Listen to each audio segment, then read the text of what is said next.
ಮುಳುಗಡೆ ಸಂತ್ರಸ್ತರು ಮತ್ತೆ ಅರಣ್ಯ ಭೂಮಿ ಸಾಗುವಳಿದಾರರು ಕೆಪಿಸಿ ಭೂಮಿ ಸಾಗುವಳಿದಾರರ ಸಮಸ್ಯೆ ಬಗ್ಗೆ ದೀರ್ಘಕಾಲದ ಪ್ರತಿಭಟನೆ ಧರಣಿ ಹೋರಾಟವನ್ನು ನಾವು ಮಾಡ್ಕೊತಾ ಬಂದಿದ್ದೀವಿ.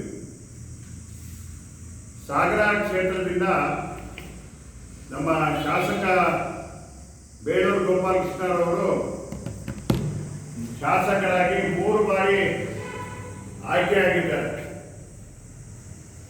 3 ಬಾರಿಗೆ ಆಯ್ಕೆಯಾದರೂ ಸಹ ಅವರು ಈ ನಮ್ಮ ಕ್ಷೇತ್ರದ ಮುಳುಗಡೆ ಸಂತ್ರಸ್ತರು ಈ ಅರಣ್ಯ ಭೂಮಿ ಸಾಗುವಳಿದಾರರ ಜ್ವಲಂತ ಸಮಸ್ಯೆಯನ್ನ ಬಗೆಹರಿಸೋದ್ರಲ್ಲಿ ಇದುವರೆಗೆ ಅವರು ವಿಫಲರಾಗಿದ್ದಾರೆ.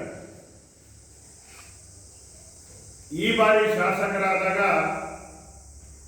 ಅವರಿಗೆ ಒಂದು ದೊಡ್ಡ ಅವಕಾಶ, ಈ ಸಮಸ್ಯೆಯನ್ನ ಸರ್ಕಾರದಿಂದ ಬಗೆಹರಿಸಲಿಕ್ಕೆ ಅವಕಾಶ ಇತ್ತು.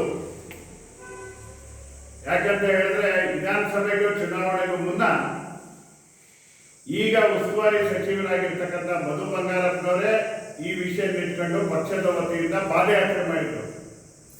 ಆ ಪಾದಯಾತ್ರೆಯಲ್ಲಿ ಗೋಪಾಲಕೃಷ್ಣರವರು ಇದ್ರು.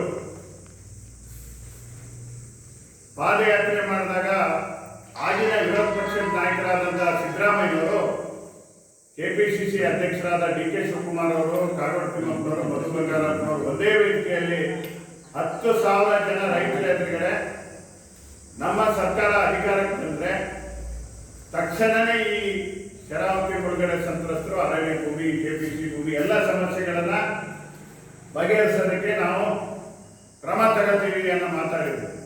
ಈಗ 2.5 ವರ್ಷ ಆಯಿತು.